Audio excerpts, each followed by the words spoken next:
നമസ്കാരം, എഡ്യൂക്കേഷൻ ക്ലാസ്സിലേക്ക് ഏവർക്കും സ്വാഗതം. എന്താണ് ക്ലൈമറ്റ് ചേഞ്ച് അല്ലെങ്കിൽ എന്താണ് കാലാവസ്ഥ വ്യതിയാനം എന്ന് നമുക്ക് നോക്കാം. കാലാവസ്ഥ വ്യതിയാനം ആഗോളതാപനത്തെ വിവരിക്കുന്നു. ശരാശരി താപനിലയിൽ വർദ്ധിച്ചു വരുന്ന വർധനവ് ഭൂമിയുടെ കാലാവസ്ഥ വ്യവസ്ഥയിൽ അതിന്റെ സ്വാധീനം, വിശാലമായ അർത്ഥത്തിൽ കാലാവസ്ഥയുടെ വ്യതിയാനത്തിൽ ഭൂമിയുടെ കാലാവസ്ഥയിൽ ഉണ്ടായ ദീർഘകാല മാറ്റങ്ങളും ഉൾപ്പെടുന്നു. ആഗോള ശരാശരി താപനിലയിലെ ഇപ്പോഴത്തെ വർധനവ് മുൻകാല മാറ്റങ്ങളെക്കാൾ വളരെ വേഗത്തിലാണ്. ഇത് പ്രധാനമായും മനുഷ്യർ ഫോസിൽ ഇന്ധനങ്ങൾ കത്തിക്കുന്നത് മൂലമാണ്. ഫോസിൽ ഇന്ധനത്തിന്റെ ഉപയോഗം, വനനശീകരണം, ചില കാർഷിക വ്യവസായ രീതികൾ എന്നിവ ഹരിതഗൃഹ വാതകങ്ങൾ, പ്രത്യേകിച്ച് കാർബൺ ഡൈ ഓക്സൈഡ്, മീഥേൻ എന്നിവയിലേക്ക് ചേർക്കുന്നു. ഹരിതഗൃഹ വാതകങ്ങൾ സൂര്യപ്രകാശത്തിൽ നിന്ന് ചൂടായതിനു ശേഷം ഭൂമി പ്രസരിപ്പിക്കുന്ന താപത്തിന്റെ ഒരു ഭാഗം ആഗീകരണം ചെയ്യുന്നു. ഈ വാതകങ്ങളുടെ വലിയ അളവുകൾ ഭൂമിയുടെ താഴ്ന്ന അന്തരീക്ഷത്തിൽ കൂടുതൽ താപം കൂടുന്നു. ഇത് ആഗോളതാപനത്തിന് കാരണമാകുന്നു. കാലാവസ്ഥാ വ്യതിയാനം പരിസ്ഥിതിയിൽ വലിയ തോതിൽ സ്വാധീനം ചെലുത്തുന്നു. മരുഭൂമികൾ വികസിക്കുന്നു. അതേസമയം ഉഷ്ണതരംഗങ്ങളും കാട്ടുതീയും കൂടുതൽ സാധാരണമായി കൊണ്ടിരിക്കുകയാണ്. ആർട്ടിക്കിലെ വർദ്ധിച്ച താപനം പെർമഫ്രോസ്റ്റ് ഉരുകുന്നതിനും ഹിമാനികളുടെ പിൻവാങ്ങലിനും കടൽ മഞ്ഞ് കുറയുന്നതിനും കാരണമായി. ഉയർന്ന താപനില കൂടുതൽ തീവ്രമായ കൊടുങ്കാറ്റുകൾ, വരൾച്ചകൾ, മറ്റ് കാലാവസ്ഥാ വ്യതിയാനങ്ങൾ എന്നിവയ്ക്ക് കാരണമാകുന്നു.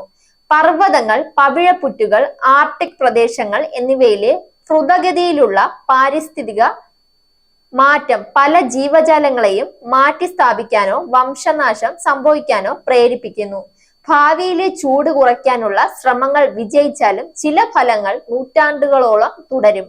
സമുദ്രത്തിലെ താപനം, സമുദ്രത്തിലെ അക്ലീകരണം, സമുദ്രനിരപ്പ് ഉയരൽ എന്നിവ ഇതിൽ ഉൾപ്പെടുന്നു.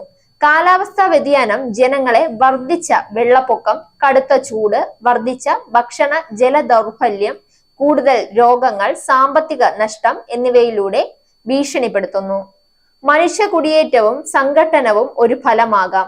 21ാം നൂറ്റാണ്ടിലെ ആഗോള ആരോഗ്യത്തിന് ഏറ്റവും വലിയ ഭീഷണിയാണ് കാലാവസ്ഥാ വ്യതിയാനത്തെ ലോകാരോഗ്യ സംഘടന വിളിക്കുന്നത്. താപനം പരിമിതപ്പെടുത്താൻ നടപടിയില്ലാതെ സമൂഹങ്ങളും പരിസ്ഥിതി വ്യവസ്ഥകളും കൂടുതൽ ഗുരുതരമായ അപകട സാധ്യതകൾ അനുഭവിക്കും. വെള്ളപ്പൊക്ക നിയന്ത്രണ നടപടികളോ വരൾച്ചയെ പ്രതിരോധിക്കുന്ന വിളകളോ പോലുള്ള ശ്രമങ്ങളിലൂടെ കാലാവസ്ഥാ വ്യതിയാനവുമായി പൊരുത്തപ്പെടുന്നതിന് കാലാവസ്ഥാ വ്യതിയാനത്തിന്റെ അപകട സാധ്യതകൾ ഭാഗികമായി കുറയ്ക്കുന്നു. എന്നിരുന്നാലും പൊരുത്തപ്പെടാനുള്ള ചില പരിധികൾ ഇതിനകം എത്തിയിട്ടുണ്ട്. ആഗോള ഉദ്വമനത്തിന്റെ ഒരു ചെറിയ പങ്കും ദരിദ്ര സമൂഹങ്ങൾക്ക് ഉത്തരവാദികളാണ്. എന്നിട്ടും പൊരുത്തപ്പെടാനുള്ള കഴിവ് കുറവാണ്. മാത്രമല്ല, കാലാവസ്ഥാ വ്യതിയാനത്തിന് ഏറ്റവും കൂടുതൽ ഇരയാകുകയും ചെയ്യുന്നു. Zag news, Thiruvananthapuram. നേരിന്റെ വാർത്തകൾ നിങ്ങളുടെ വിരൽത്തുമ്പിൽ എത്താനായി സാഗ് ന്യൂസ് ചാനൽ സബ്സ്ക്രൈബ് ചെയ്തും ഷെയർ ചെയ്തും ഒരു ശരിയായ മാധ്യമ നിലപാടിന് നിൽക്കാൻ ഞങ്ങൾ നിങ്ങളെ ക്ഷണിക്കുന്നു.